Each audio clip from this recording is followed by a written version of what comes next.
Times network ద్వారా గుర్తించబడ్డ India's number 1 varicose veins hospital Avis ని సంప్రదించండి. Welcome to Suman TV. నేను మీ సుమన్ టీవీ నాగ్. కోల్కతా ఇన్సిడెంట్కి సంబంధించి ఇవాళ సందీప్ ఘోష్కి సంబంధించినటువంటి విషయాల్లో కొన్ని కీలక అంశాలు బయటపడటం జరిగింది. నైబర్స్ ఏం చెప్తున్నారు అండ్ దాంతోపాటు ఇంటిని కూడా ఎక్స్ప్లోర్ చేయడానికి వెళ్తే కొన్ని ఆధారాలు కొన్ని విషయాలు బయటపడటం జరిగింది. అండ్ ఇతనికి సంబంధించినటువంటి వాటిల్లో ఎప్పుడైతే ఎఫ్ఐఆర్ బుక్ అయిందో అప్పటి నుంచి కనుక మనం చూస్తే విస్తుపోయేటువంటి నిజాలు బయటపడుతూ ఉన్నాయి. అంటే అక్కడ కాలేజ్లో ఇతను చేసినటువంటి దౌర్జన్యాలు కానివ్వండి, ఇతనికి సంబంధించినటువంటి డేటా కానివ్వండి, ఏది ఉన్నా సరే ఈరోజు మనతో పాటు హైకోర్టు అడ్వకేట్ రవీంద్రనాథ్ గారు ఉన్నారు. అది వారి మాటలో అడిగి తెలుసుకుందాం. Hello sir. హాయ్ అండి నాగరాజ్ గారు. సందీప్ ఘోష్ ఎక్స్ ప్రిన్సిపల్, ఇతనికి సంబంధించినటువంటి విషయంలో అంటే ఎంటైర్ కోల్కతానే కొన్ని విస్తుపోయేటువంటి నిజాలు బయటకు వచ్చాయని చెప్పేసి దేశం మొత్తం ఎప్పుడైతే న్యూస్ మీదకి ఎదురు చూస్తుందో కోల్కతానే కొన్ని షాక్ అయ్యేటువంటి విషయాలు బయటకు వస్తున్నాయని చెప్పేసి చెప్తున్నారు, ఈవెన్ నైబర్స్తో సహా. అవునండి. ఏం విషయాలు సార్ అవే? Sandeep Ghosh ex principal RG Kar medical college, ఇతనిని ఎప్పుడైతే ఈ ఆగస్ట్ 9 హర్రర్ అభయ జస్టిస్ అనేది ఏదైతే జరుగుతుందో దీనికి సంబంధించి యావత్ దేశం కూడా ఈయన మీద దృష్టిని సారించారు. అసలు ఎవరి సందీప్ ఘోష్, ఈయన యొక్క డీటెయిల్స్ ఎలా ఉండేవని చెప్పి ఈరోజు ఎందుకు మనం మాట్లాడుకుంటున్నాం అంటే, ఈరోజు ఇప్పుడు ఆయనకి పాలిగ్రాఫ్ టెస్ట్ జరుగుతుంది. అక్కడ హైకోర్టు ఆర్డర్స్ మీదుగా ఆయనకి ఇప్పుడు పాలిగ్రాఫ్ టెస్ట్ జరుగుతుంది. ఈయనతో పాటు మరొక 7 అంటే అదే కాలేజీలో విక్టిమ్తో పాటు ఉన్నటువంటి ఒక 4 మెంబర్స్ ఉన్నటువంటి డాక్టర్స్, అది కాకుండా ఆ కాలేజీ స్టాఫ్ వాళ్ళ మీద కూడా ఈరోజు పాలిగ్రాఫ్ టెస్ట్ జరుగుతుంది. అంటే పాలిగ్రాఫ్ టెస్ట్లో ఇప్పటివరకు వాళ్ళు రిటర్న్ స్టేట్మెంట్స్ ఇచ్చారు, ఓరల్ స్టేట్మెంట్స్ ఇచ్చారు. సో వాళ్ళు ఇచ్చిన స్టేట్మెంట్స్ రైట్ ఆర్ రాంగ్ అనేది ఒకసారి రీచెక్ చేసుకోవడం అని చెప్పి జరిగేది ఈ polygraph check. It's a technical process టోటల్గా అంతా కూడా. దీనికి సంబంధించి ఒక ఫన్నీ థింగ్ ఏంటంటే నాగరాజ్ గారు, నిన్న సాయంత్రం హైకోర్టు ఆర్డర్స్ ఇచ్చిన తర్వాత సిబిఐ వాళ్ళు ఏమన్నారంటే, మా దగ్గర కేవలం 2 ఇన్స్ట్రుమెంట్సే ఉన్నాయి కాబట్టి ఒకేసారి మేము 7 చేయలేమన్నారు. ఇమీడియట్గా హైకోర్టు చాలా సీరియస్ అయింది విషయాన్ని. It's a serious thing. ఇంత ఫన్నీగా మీరు ఎలా చెప్తున్నారని చెప్పడంతో ఢిల్లీ నుంచి ఈరోజు సిఎఫ్ఎస్ఎల్ వాళ్ళు, ఫోరెన్సిక్ ల్యాబొరేటరీస్ వాళ్ళు హడావుడిగా మొత్తం మిషనరీస్ అన్ని టూల్స్ని తీసుకొని ఈ పాయింట్ కలకటాకి రావడం జరిగింది. ఇవన్నీ కూడా డిఫరెంట్ సిచ్యువేషన్లో జరుగుతున్నాయి. అంటే చూడండి ఎంత కేర్లెస్ అనేది, బ్యూరోక్రాట్స్లో ఎంత కేర్లెస్ ఉందన్నది ఇప్పుడు అర్థమవుతుంది.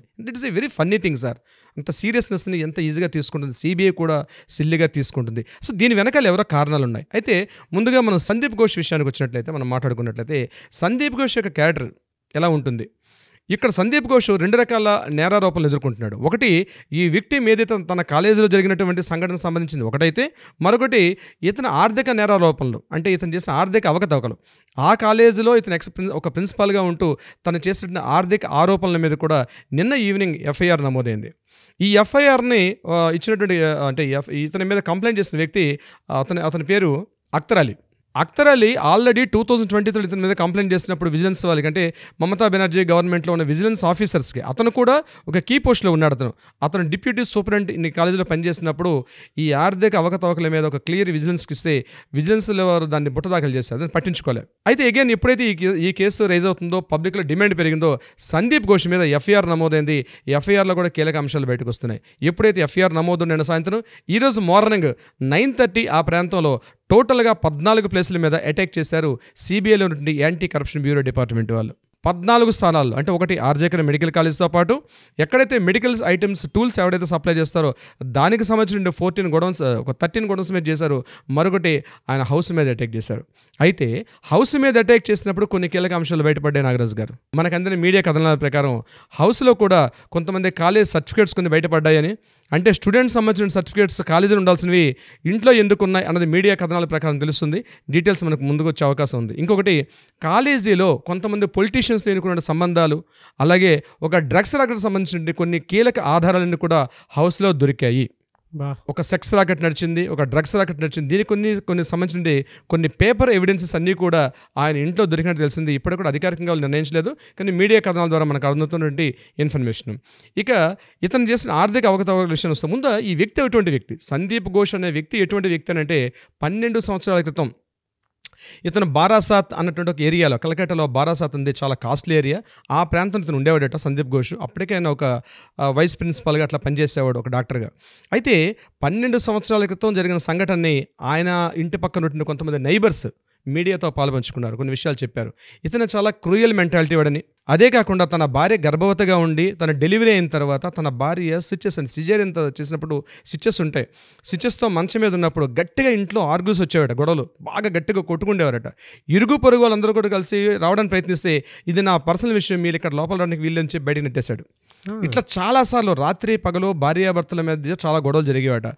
ఫైన్ డే ఒకరోజు జరిగిన సంఘటన, అతను అశుతోష్ బెనర్జీ అని చెప్పి ఒక స్థానికుడు, ఇతను నైబర్ మనతో పాటు మీడియాతో పాటు పాల్పంచుకున్నాడు. విషయం ఏం చెప్పాడంటే, సరిగ్గా 14 days తర్వాత వాళ్ళ మిసెస్ డెలివరీ అయిన 14 days నాడు గట్టిగా తీవ్ర రక్తస్రావంతో ఎక్కడైతే సిజేరియన్ స్టిచెస్ ఉంటాయో ఆ స్టిచెస్ డ్యామేజ్ అయిపోయి తీవ్ర రక్తస్రావంతో ఆవిడ ఇంటి బయట పడిపోయింది.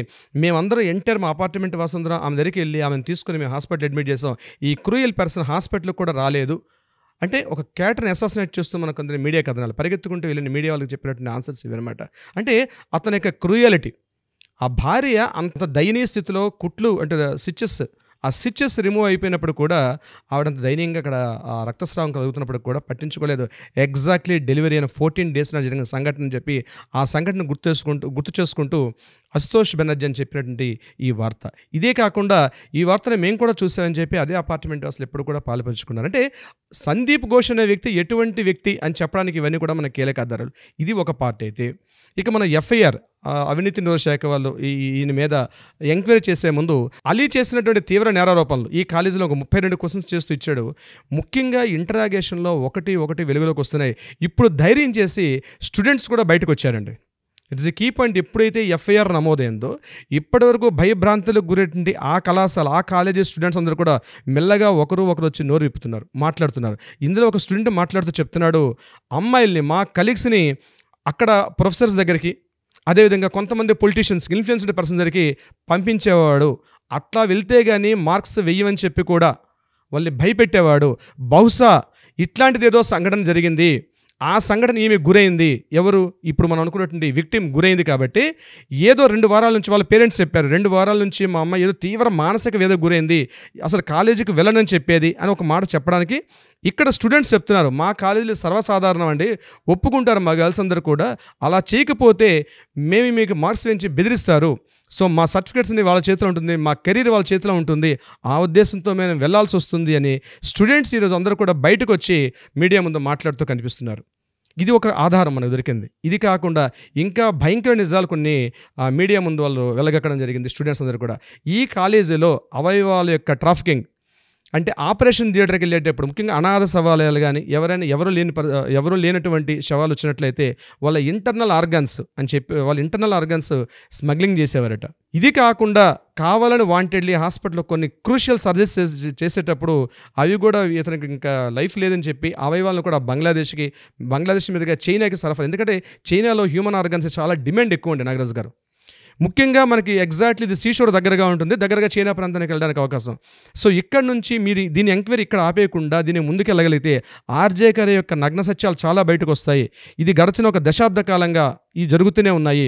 ఇందులో చాలామంది సిద్ధహస్తున్నారు, దీనిలో పొలిటీషియన్స్ కూడా హస్తం ఉంది అని వాళ్ళ డేరింగ్ స్టూడెంట్స్ ఎప్పుడైతే ఎఫ్ఐఆర్ నమోదైందో వీళ్ళు చెప్పుకుంటూ వస్తున్నారు. ఒక దయనీయమైన స్థితి ఏంటంటే నాగరాజ్ గారు, ఆ కాలేజీలో ఈవెన్ ద హౌస్ కీపింగ్ చేసిన ఐటమ్స్ కూడా, అంటే ఏంది, వాష్రూమ్స్ క్లీన్ చేసినటువంటి ఒకసారి డెడ్ బాడీ వెళ్ళిపోతే అక్కడ స్ప్రే చేయాల్సిన కొన్ని ఐటమ్స్, కొన్ని స్టెరాయిడ్స్, కొన్ని క్లీనింగ్ ఐటమ్స్ ఉంటాయి, లైక్ హార్పిక్స్ లాంటి ఐటమ్స్ అన్నీ కూడా వీటిని సప్లై చేసే వాళ్ళ దగ్గర కూడా స్ట్రైట్ అవే 25% కమిషన్ ఉంటాయి, కానీ వాళ్ళకి ఆర్డర్స్ ఇచ్చేవాడు కాదు ఈ సందీప్ ఘోష్.